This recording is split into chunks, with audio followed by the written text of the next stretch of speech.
అధ్యాయం కొరింథీయులకు రాసిన మొదటి పత్రిక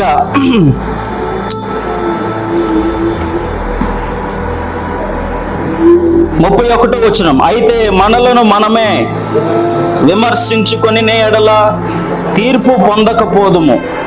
దేవునికి స్తోత్రం. కాబట్టి ప్రియులారా, ఈ మాటలు వింటున్నట్టు మనందరం దేవుని జ్ఞానమును పొందు నిమిత్తం వేటిని పెంటగా ఎంచుకుంటున్నామో లేదో, రైట్, దేవునితో సహవాసము గలవారమని, క్రైస్తవులమని, దేవుని సేవకులమని చెప్పుకుంటూ క్రీస్తు బలలో పాలు పంపులు పొందుతున్నామా, దెయ్యాల బలలో పాలు పంపులు పొందుతున్నామా?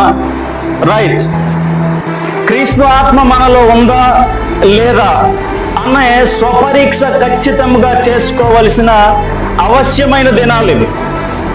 ఈ దినాల్లో వాస్తవానికి ఎవరు భక్తులో ఎవరు భక్తిహీనులో గ్రహించలేనటువంటి పరిస్థితులు ఉన్నాయి.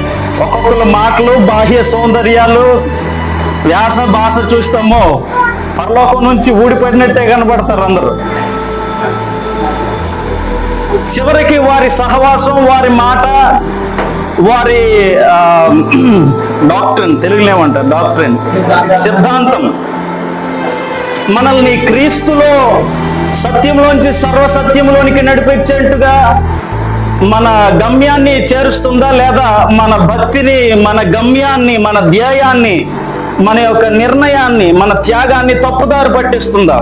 చాలా శ్రద్ధగా స్వపరీక్ష చేసుకుంటూ ప్రియులారా, మనం ఈ అంత్య దినాల్లో క్రీస్తు ప్రభువుని ఆరాధించడమే కాకుండా క్రీస్తుని వెంబడించాల్సిన వారమై ఉన్నాం. దేవునికి స్తోత్రం. ఇందుకు కావాల్సింది ఖచ్చితంగా ఏంటి? వివేచన జ్ఞానం. చాలా మందిలో లేనట్టుగా ప్రియులారా కనబడుతున్నటువంటి అది ప్రమాదకరమైన దినాలు. అన్ని మంచిగా రమ్యముగా ఉన్నట్టే కనబడి మోసపుచ్చబడుతున్నటువంటి అది ప్రమాదకరమైన అంత్య దినాలు ఇవి.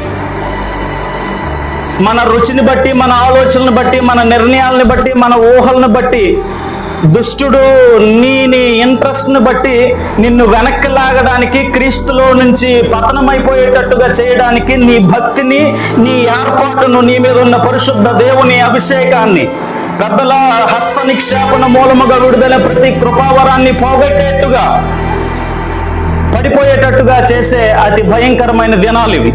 ఈ దినాల్లో మనలో ఉండాల్సిన అతి ప్రాముఖ్యమైన గుణం స్వపరీక్ష, వ్యక్తి విమర్శ. దేవునికి స్తోత్రం. ఇలా చెప్పడానికి ముందుండే కాలం ఇది. ఆయన తప్పు, ఆయన రైట్, ఈ డాక్టర్ ఇట్స్ నాట్ కరెక్ట్. విమర్శ చేయడం చాలా సులభం. కానీ మనల్ని మనం వ్యక్తి విమర్శ చేసుకుంటూ నేను ఎంతవరకు కరెక్ట్, నా భక్తి ఎంతవరకు కరెక్ట్. అందుకనే దావీదు ప్రార్థిస్తూ చెప్పే మాట ఏంటంటే, నా పెదవుల ప్రార్థన, నా హృదయ ధ్యానం నీ దృష్టికి అంగీకార యోగ్యమగునుగాక. ఆమేన్, హల్లెలూయా. మన భక్తి, మన యథార్థత, మన భాష, మన శైలి, మన ప్రవచనం, మన యొక్క ప్రబోధ దేవుని దృష్టిలో అంగీకారమగునుగాక. ఆమేన్. అవ్విధమైన దివ్యమైన పరిచర్యను చేయుట కొరకై, అవ్విధమైన దివ్యమైన దేవుని పరిశుద్ధ లేఖనాలను ఉన్నవి ఉన్నట్టుగా వివరించి చెప్పుట కొరకై నిన్ను నన్ను దేవుడు ఏర్పాటు చేసుకుని ఈ స్థలంలోనికి నడిపించాడు. దేవునికి స్తోత్రం. మరి ఆ ఉన్నతమైన దేవుని పిలుపునకు విధేయుడుగా మనల్ని మనం ఈ జ్ఞానాన్ని, సత్యాన్ని, కనికరాన్ని, దేవుని దైవిక గుణ లక్షణాలను సంపాదించుట కొరకే మనం చెల్లిస్తున్న వెల ఎంత, దేన్ని విడిచిపెట్టగలుగుతున్నాం అనే స్వపరీక్ష మనలో ఉండాలి. దేవునికి స్తోత్రం.